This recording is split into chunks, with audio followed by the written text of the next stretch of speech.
2-3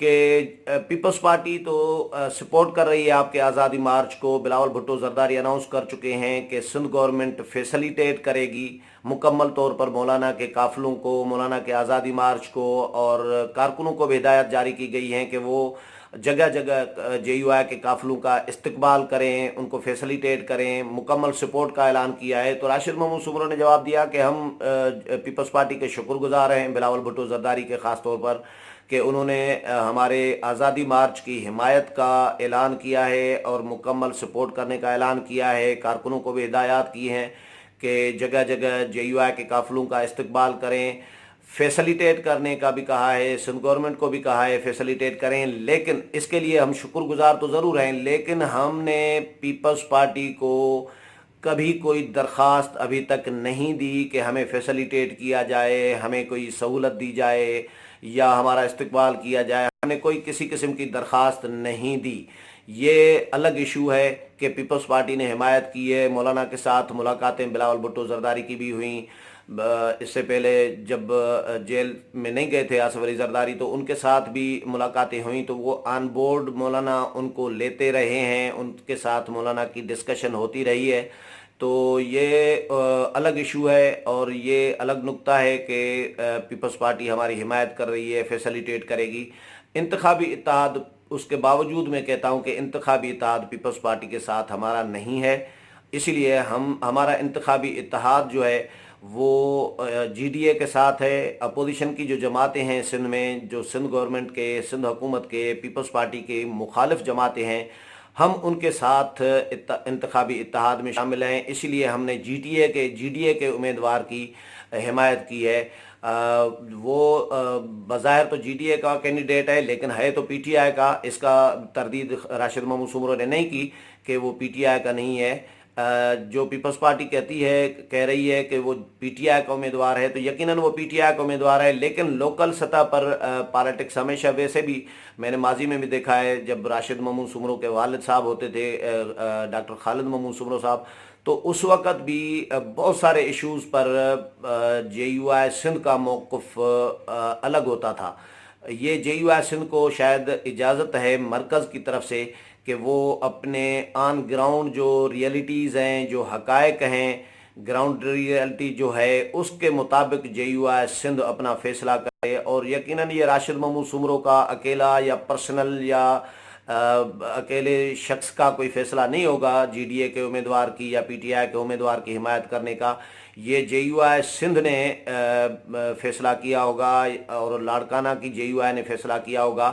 اس میں ظاہر سب شامل ہوتے ہیں, تو اس میں راشد محمود سمرو کا کوئی پرسنل کوئی معاملہ ہے نہیں.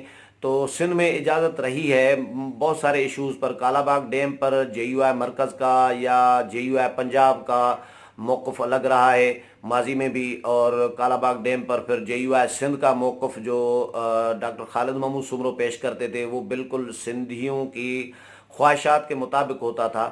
تو یہ مرکز کی طرف سے بھی جے یو آئی کو سندھ کو اجازت ملی ہوئی ہوتی ہے اس طرح کے معاملات میں کہ وہ اپنا فیصلہ گراؤنڈ ریئلٹیز کو, جو زمینی حقائق ہیں ان کو دیکھ کر اپنا فیصلہ کریں. تو راشد محمود سمرو نے یہ 2-3 چیزیں کلیئر کی ہیں, لیکن مولانا فضل الرحمان کی جانب سے ابھی تک کسی قسم کا کوئی رد عمل نہیں آیا, اور پیپلز پارٹی اس انتظار میں ہے کہ مولانا فضل الرحمان اس پر رد عمل دیں, کوئی مداخلت کریں. اور پیپلز پارٹی کی یقیناً یہ خواہش ہے, یہ بیانات اسی لیے دلوائے گئے ہیں نثار کھوڑوں سے, مولا بخش چانڈیوں سے اور دیگر رہنماؤں سے, تاکہ مولانا فضل الرحمان مداخلت کریں اور کوئی سیٹلمنٹ ہو جے یو آئی کے ساتھ. یعنی جے یو آئی جو جی ڈی اے ہے, جو اپوزیشن الائنس ہے حکومت کے خلاف سندھ میں, سندھ حکومت کے خلاف, اس سے باہر نکل آئے اور پیپلز پارٹی کے کینڈیڈیٹ کی حمایت کرے. کیونکہ پیپلز پارٹی کو پتہ ہے کہ لاڑکانہ میں جو جے یو آئی کا ووٹ بینک ہے, اثر رسوخ ہے, وہ سندھ کے باقی اضلاع یا دیگر تمام حلقوں سے کہیں زیادہ ہے. راشد محمود سمرو کے والد خالد محمود سمرو کی, ڈاکٹر خالد محمود سمرو کی محنت تھی, ظاہر ہے اس پر وہ الیکشن لڑتے تھے محترمہ بے نظیر بھٹو کے مقابلے میں, تو اچھے خاصے ووٹ وہ 40-50 ہزار کے قریب ووٹ لیتے رہے ہیں. تو تو ایک ووٹ بینک ضرور ہے جے یو آئی کا لاڑکانہ میں، اس لیے پیپلز پارٹی اب چیخ اٹھی ہے۔ اور باضابطہ رابطہ میں نے فون کیا تھا پیپلز پارٹی کے لوگوں سے، یہ پوچھا تھا کہ اس طرح کے بیانات دے کر آپ کیا کرنا چاہ رہے ہیں، کیا چاہتے ہیں آپ؟ اگر چاہتے تو مولانا فضل الرحمان سے بلاول بھٹو زرداری رابطہ کر سکتے تھے، ان سے درخواست کر سکتے تھے کہ PS11 پر ہمارے کینڈیڈیٹ کی حمایت کی جائے۔ جس طرح NA 205 گھوٹکی پر ابھی پیپلز پارٹی کے امیدوار سردار محمد بخش مہر جیتے ہیں، تو اس میں بھی پیپلز پارٹی کو مکمل سپورٹ کی جے یو آئی نے، اور جے یو آئی کا وہاں پر بھی اچھا خاصا ووٹ بینک ہے۔ تو اس طرح پیپلز پارٹی رابطہ کیوں نہیں کر رہی؟ جو یہ بیانات دے کر معاملات کو بڑھایا جا رہا ہے، یا ایسا تاثر دینے کی کوشش کی جا رہی ہے کہ جے یو آئی اور پیپلز پارٹی کے درمیان کوئی اختلافات ہیں؟ تو جواب تو کوئی اطمینان بخش نہیں ملا، لیکن مجھے یہ نظر آ رہا ہے کہ یہ فی الحال بیانات دلوائے گئے ہیں تاکہ ایک تو جے یو آئی کا ریئیکشن دیکھا جا سکے، چیک کیا جا سکے۔ دوسرا یہ ہے کہ پیپلز پارٹی ضرور، مجھے لگ رہا ہے، نظر آ رہا ہے کہ مولانا سے رابطہ کرے گی اور مولانا کو درخواست کرے گی کہ PS11 Larkana per J you آئی جو ہے پیپلز پارٹی کے امیدوار کی حمایت کرے۔